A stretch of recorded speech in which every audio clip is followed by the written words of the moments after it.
Les super-héros vous saoulent, vous ne pouvez plus voir ces héros en collant au cinéma, à la télévision ou même encore sur vos boîtes de Comflex. Eh bien malheureusement, les plateformes streaming risquent de ne pas aider, puisque vous le savez très probablement, le tout Hollywood s'est empressé depuis maintenant quelques mois, quelques années à ouvrir leur propre plateforme de streaming et DC et Warner n'ont forcément pas loupé le coche. L'idée de leur plateforme, c'est de proposer du comic book digital inédit, mais aussi des séries live et des séries télé totalement inédites. Et la première d'entre elles est Titans.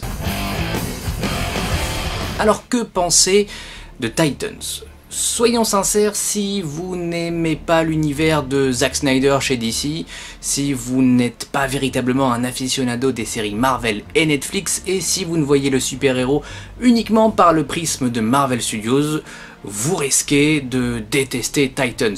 Avec ce premier épisode, force est de constater que cette série s'annonce plutôt adulte, plutôt violente, aussi bien physiquement que psychologiquement. Si je pouvais peut-être faire une sorte de parallèle, je dirais que Titans semble être une sorte de juste milieu entre un Daredevil version Netflix, entre un Jessica Jones version Netflix, en un peu plus soft. Voilà, on est très loin de ce que CW peut proposer et c'est peut-être une bonne chose puisque Titans, à mon sens, est respectueux de ce qu'est le matériel de base et Geoff Johns en est probablement le garde-fou, mais est une série aussi qui prend des risques, qui forcément adapte un peu certains personnages, les retranscrit d'une certaine manière, change peut-être quelques petites choses au niveau de leurs origines. Ce que j'aime avec ce premier épisode, c'est que c'est un vrai pilote, c'est-à-dire que c'est un épisode qui prend son temps, dans le sens où l'équilibre entre les personnages, que ce soit Robin, que ce soit Raven, que ce soit Starfire,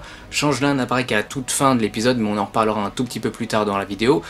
Eh bien, il y a un équilibre qui marche bien en fait, et c'est toujours compliqué, on le sait par le passé, d'adapter ce type de groupe de super-héros à l'écran, que ce soit au cinéma ou à la télé. On l'a vu avec les Defenders, on l'a vu avec Avengers, Justice League, Suicide Squad, les Fantastic Four ou les X-Men. Il y a très souvent un personnage majeur qui quadrille, qui donne la pulsion au film ou à l'histoire. Là en tout cas sur ce premier épisode, on prend son temps sur chacun des personnages et on essaye de creuser sur ce qu'ils sont, ce qu'ils ont été et ce qu'ils pourraient être au fur et à mesure des épisodes de cette première saison et pourquoi pas même au fur et à mesure des prochaines saisons. Visuellement la série est plutôt surprenante, alors on n'est pas encore dans un Daredevil ou dans un Luke Cage avec des jeux de lumière assez cadrés, assez quali, mais on n'est pas si loin finalement. On est dans une atmosphère très cinématographique, les effets spéciaux sont assez surprenants, c'est la petite chose qui moi m'inquiétait lorsque le trailer a été diffusé au Comic Con de San Diego l'été dernier. Je trouve que la façon par exemple dont Raven utilise ses pouvoirs dans la série ou Starfire, tout ça c'est plutôt crédible. Comme je vous l'ai dit tout à l'heure, les psychés changent un peu. On est clairement dans une bande de personnages un poil dépressifs, mais c'est pas véritablement gênant parce que ces personnages, on va les voir évoluer au fur et à mesure des épisodes, au fur et à mesure des saisons. C'est là où véritablement une série télé peut prendre tout son sens et son intérêt. Robin, ce qui est assez intéressant avec lui, c'est qu'on arrive enfin à avoir un Robin live à peu près correct. On oublie Burt Ward dans la série télé des années 60, on oublie Chris O'Donnell dans Batman Forever et Batman et Robin. On a un vrai Robin, c'est-à-dire qu'on n'a pas un Batman puis Robin, non, on a un Robin qui pourrait être au même niveau qu'un Batman. Mais ce qui est aussi intéressant avec ce Robin, c'est Dick Grayson, et on nous offre une nouvelle dimension de Dick Grayson sur les écrans qui est vraiment intéressante. Raven, c'est le personnage central de ce premier épisode malgré tout, et elle semble même être le personnage fil rouge de cette première moitié de saison. Elle me rappelle un peu ce que Rogue était dans le tout premier X-Men, le tout premier film X-Men campé par Anna Paquin, c'est-à-dire une jeune adulte qui est un peu paumée, qui cherche justement à comprendre ce qui arrive, à comprendre ce double visage, ses pouvoirs, etc. Et finalement, je trouve que le rendu est vraiment top, et je m'étonne même qu'aujourd'hui Warner Bros, alors qu'ils sont l'un des plus gros studios à proposer du film d'horreur, avec James Wan, avec les hits, etc., je m'étonne qu'ils n'aient jamais proposé ou pensé une saga Raven pour le cinéma. Visuellement, comme je vous l'ai dit tout à l'heure, les scènes sont vraiment crédibles, super efficaces, assez terrifiantes même je dirais, vraiment impatient de voir ce que ça peut donner à l'avenir au fur et à mesure des épisodes, et notamment la communication qui peut exister avec un changelin, où là on a vraiment un personnage très sombre et une sorte de comic relief de l'autre côté. Starfire, c'est pour moi mon personnage favori, coup de cœur.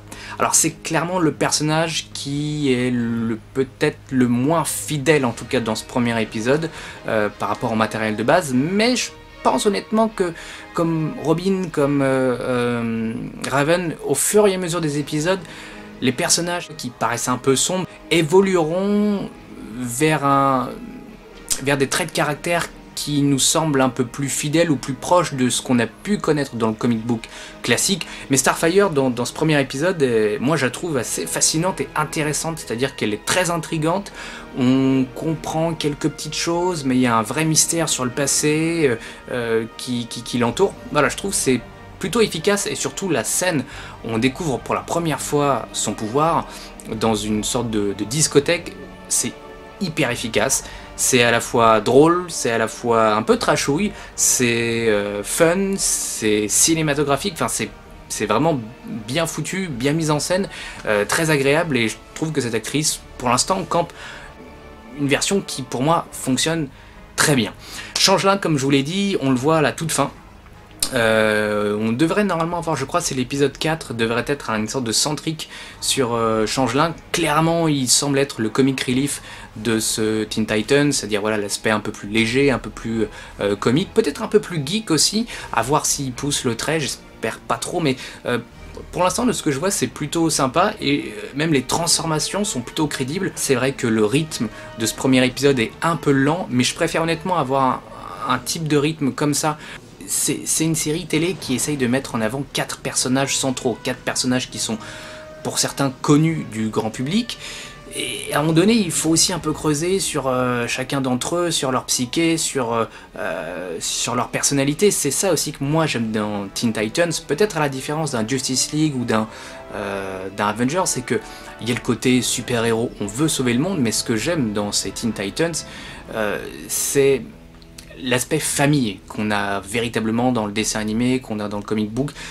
Voilà, c'est des membres d'une famille, des jeunes adultes, des jeunes hommes, des jeunes femmes, et voilà, il y a des connexions qui doivent se construire au fur et à mesure de la série.